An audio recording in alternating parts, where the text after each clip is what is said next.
tuned to find out what I made in January. It was a busy one.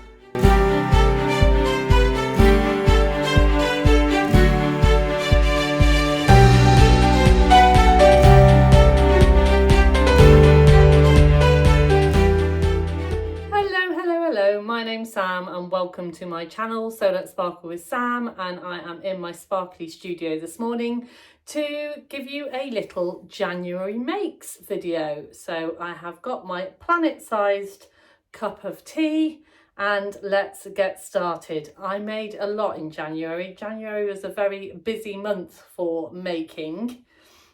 And yeah, now I'm calling this video Make 7 and I feel like I need to put like a public apology on, because when I started planning the video, I had 7 main projects.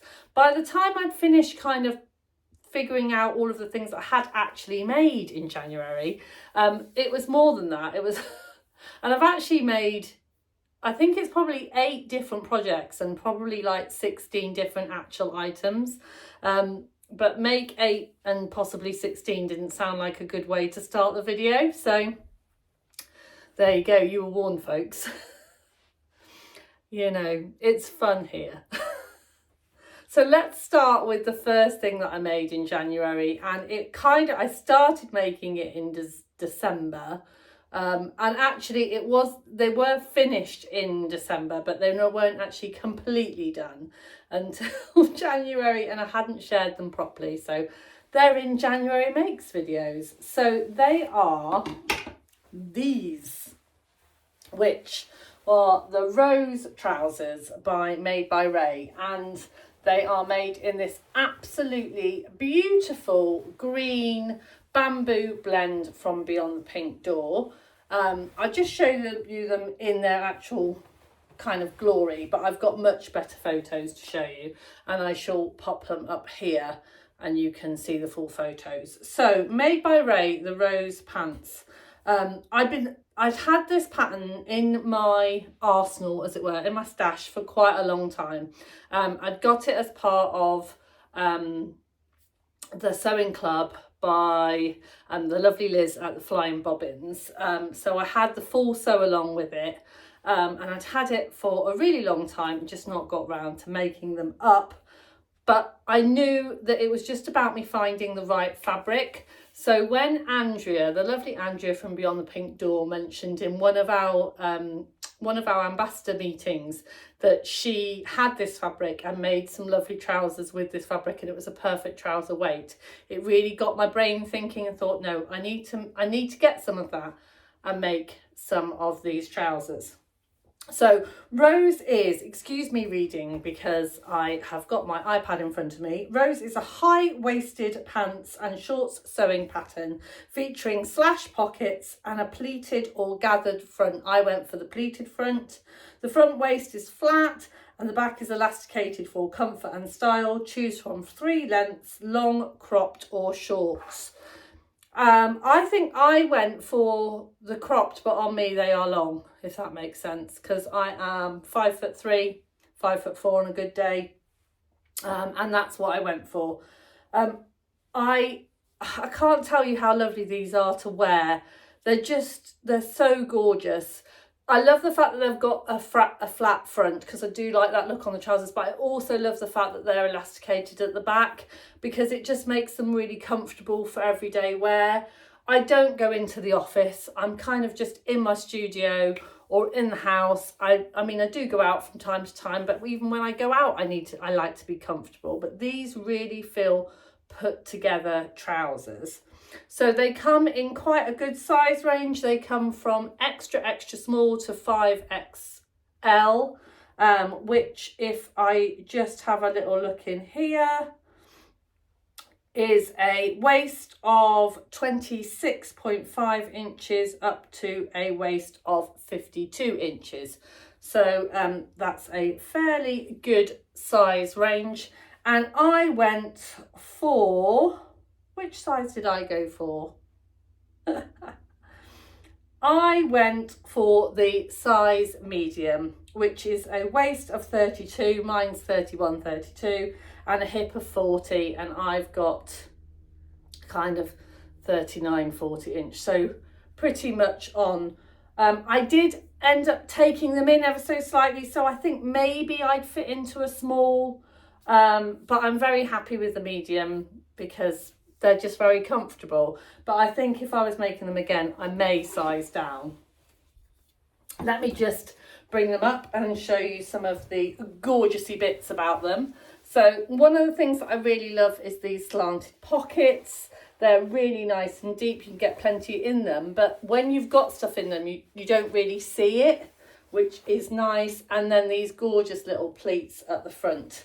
So yeah, I love wearing them. I love nothing more than swishing around. And because they're green, and I love green, they go in my wardrobe beautifully with all of the things that I want to wear with them. So yeah, absolutely love the rose trousers made by Ray. So the next two projects were both for my son, for the lovely baby Sparkles, because he was off on his adventures to Utah, to the Sundance Film Festival. And the first thing that I made for him was the Spindrift Jacket. And the Spindrift Jacket is by Helen's Closet. And I really enjoyed making that for Joe. So I had some lovely fabric gifted to me by Longdon Craft, and it was a gorgeous brushed cotton flannel, which was perfect for the job. He has now my son has now come back from Utah from the Sundance Festival, and the weather was slightly warmer than he was expecting, and he said that the jacket was perfect because it was just the right layer to put on. It wasn't too hot, it wasn't too cold. He felt like Goldilocks. It was perfect. So yeah, I did have to make a couple of tweaks to the pattern for his kind of likes and build. He is actually a very small size. He's very slim. He's tall but very slim, but he loves that really kind of big, baggy, oversized look. So in the end, I think I ended up sizing something up. 4 or maybe 5 sizes up from his actually body measurements. But he was very happy with it, and I've got some pictures of him wearing it with me, and I've also got a picture of him wearing it at the Sundance Festival with someone that you might recognise, you might know, and and yeah, so that was a really lovely make, and I would definitely recommend Helen's Closet Spindrift Jacket to anybody that wants to make a kind of shirt shacket style item. My teeth in. So the Spindrift Jacket is described as perfect for everyday layering. This pattern is relaxed fit with drop shoulder details of a denim jacket or a chore coat. 3 length options are provided, each with their own pocket designs and their ability to choose between collar and hood. So Joe didn't want the hood version, he just wanted the collar version. I went for view B, which had the bottom pockets but not the top flappy pockets. If I made it again, which I definitely will, I may make it for me, I would probably go for view C, the more kind of cropped jacket with just the top pockets. Yeah, and the collar, and again not the hood, because I'm not really into hoods on kind of woven-y type structured fabrics. But yeah, it was an absolute pleasure to make. I would definitely make it again. Fabulous. So the second project that I made for Joe, so the third project, was another thing for his holiday. So it was a pattern by Merchant and Mills, and it was called the Dopp bag. I'll pop all of the details down below of all of the patterns that I'm talking about. It's like a boxy pouch. The reason that I went for it is the pattern, it was a kind of, I managed to get it free with like an email, you know, when you sign up to newsletter, and I got that pattern. So I thought I'd give it a go. If I'm totally honest, I've made much more simpler boxy bags, so I probably wouldn't use that pattern again. Was it a successful make? 100% yes. He absolutely loved it. It made a beautiful, the fabric, the flannel brushed fabric made an absolutely beautiful wash bag, and Joe really enjoyed taking it away. I put a waterproof lining in it, so it meant, well, it was like a waxy lining in it, so it meant he can put all of his bits and pieces in, and I popped a little sparkly label on it, so it kind of reminded him of home. So yeah, as I said, would I make the Merchant Mills pattern again? Probably. I mean, I've got the pattern, so I can always make it again. It probably wouldn't be my go-to boxy pouch pattern, but I really did enjoy the make, and Joe really enjoyed his gift. So while we're talking about bags, we'll stay on to bags, because I also made a lot of gift bags during January. So February is quite a gift heavy month for us in this house. It's my birthday, it's my husband's birthday, it's Valentine's Day, it's a nephew's birthday. We've got lots and lots and lots of birthdays and kind of occasions. I've got lots of friends that have birthdays in February. So I wanted to get a bit of a rush on and make up some gift bags. These are made with some fabric that was from the Fabric Obsession, but I got it from the lovely Tamlin, because the Fabric Obsession donated their fabric to Tamlin, who was having a sale, and I wanted to support the cause, so I got some of this fabric, and I think you'll agree it makes absolutely gorgeous gift bags. And then it was a great way of using up the labels that came in my advent calendar that was also from the Fabric Obsession. I have got a tutorial on how to make these really quick and simple drawstring bags.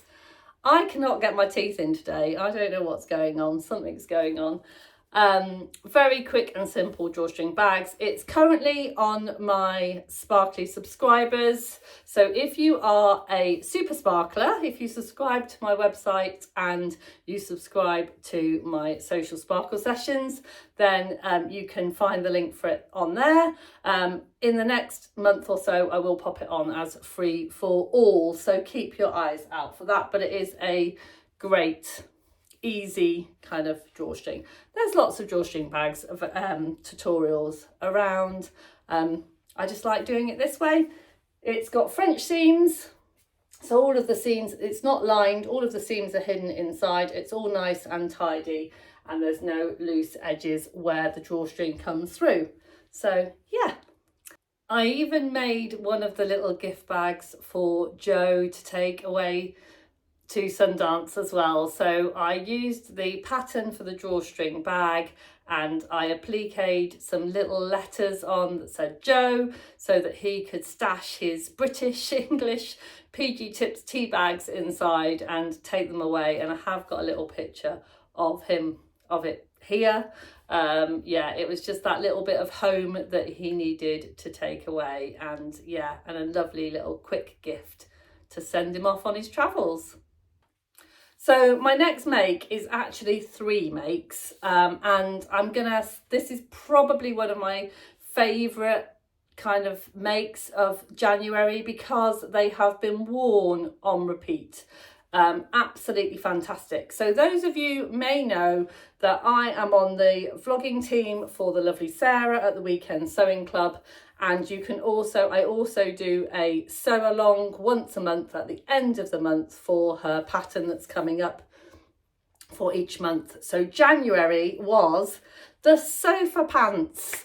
And so the sofa pants is a pattern. If you do join up, now the membership opens on the 20th of this month. So on the 20th of February, membership opens and you can sign up. If you sign up, you obviously get that month's pattern and all of the bits and pieces that you need to go with that, all of the support and all of that good stuff. But you also get all of the patterns for all of the previous patterns. So if you do like the look of the sofa pants, and you do join up on the 20th, you will also get that pattern, and you'll also get this month's pattern, the February pattern, which is the rib roll neck sweater. So the reason I'm telling you that is the photo I'm going to pop up here is me wearing the sofa pants on the bottom and the rib roll neck on the top, because Sarah works really hard on trying to get the kind of, you know, really good combinations. So you kind of get that, all of the basic things that you need for your wardrobe. So Sarah describes her sofa pants. I know I'm not the only one who wants to live in secret pyjamas in winter. Make the comfy wide leg secret pyjamas in snuggly sweater fabric and I'm in heaven. But casual lounge pants don't need to be basic. Follow our tutorials to add piping, trims or even a bit of bling. Now one of the sofa pants I did add a sequin trim. To brighten up even the chilliest of days, fuel those creative endorphins with another speedy sewing pattern to refresh your wardrobe and your creativity in one weekend. So yeah, I have to say that is going to be an on repeat pattern in my kind of stash because I love the sofa pants. You know, I just feel that, you know, leisure wear doesn't have to be boring. It's, for me, it's casual, but it's elevated and it's worth sewing multiples.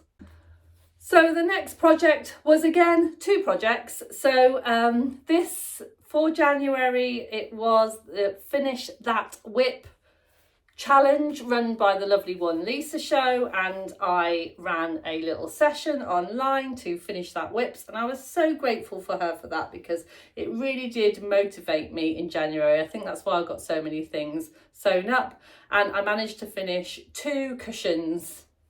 I'll pop a picture of them up here, and they are great for the studio. It makes the chairs nice and comfy, and they were kits that I'd bought from Flying Bobbins. No, they weren't. One was a kit that I bought from Flying Bobbins, and one was just some kind of lovely button canvas that I had hanging around. But in the kit, as well as the basic cushion instructions, you also get instructions on how to pipe a cushion. So I used those instructions on the button fabric to add a little bit of piping, a little bit of red piping, just made it a bit special, and I really enjoyed sewing those up. Yeah, I just think adding piping is the same as for the sofa pants, you know, just adding a bit of trim can just elevate a project, and I really love that you can do that with sewing. So yeah, gorgeous, really enjoyed that. And then my other whip project was the one that I'm wearing. So let me just have a quick sip of tea. My voice is going, I do apologise. So, self-drafted from a blanket. So I made this project, I started it quite a long time ago, and I'd almost finished it completely. I'll try and put a full-length picture so you can see. And I just didn't finish it because I didn't know how to finish the cuffs. And then along came the Waves and Wild thumbs up cuff pattern that I had known about. It's a free pattern. It has a great tutorial which makes this kind of fabric origami all make sense, which is fabulous. And it's perfect for stargazing because when I can still use my binoculars, I can still change all of the settings on everything. I can still plot things on my phone, but I've got this part of my hands, which, you know, kind of at the elements covered. So yeah, and I can see lots and lots of more of these in my life. I really enjoyed doing that. So yeah, I love my cozy stargazing hoodie. Here's the bonus one. If you're good at maths, you would have counted that is 7 projects, but how can I forget? Another project that I made in January was with the lovely Kaz, winner of Sewing Bee.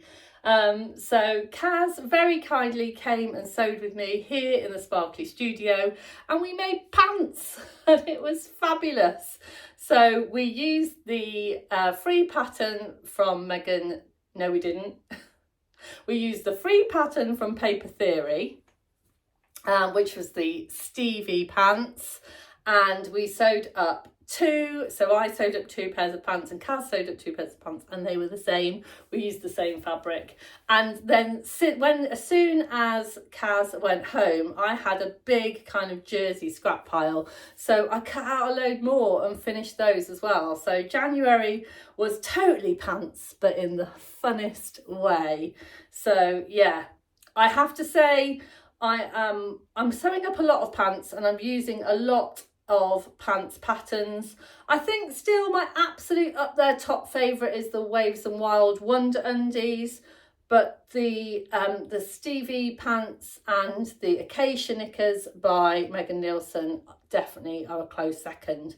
So yeah, if you haven't had a go at, you know, sewing up your own pants, I can definitely recommend it. So I hope you loved hearing all about my January makes. If you'd like to know what I'm making currently in February, then go and check out my February plans video. If you like what you see, please don't forget to give me a thumbs up, a like, and subscribe if you haven't already, because it all helps out. And don't forget to sparkle, folks. See you very soon. Bye for now.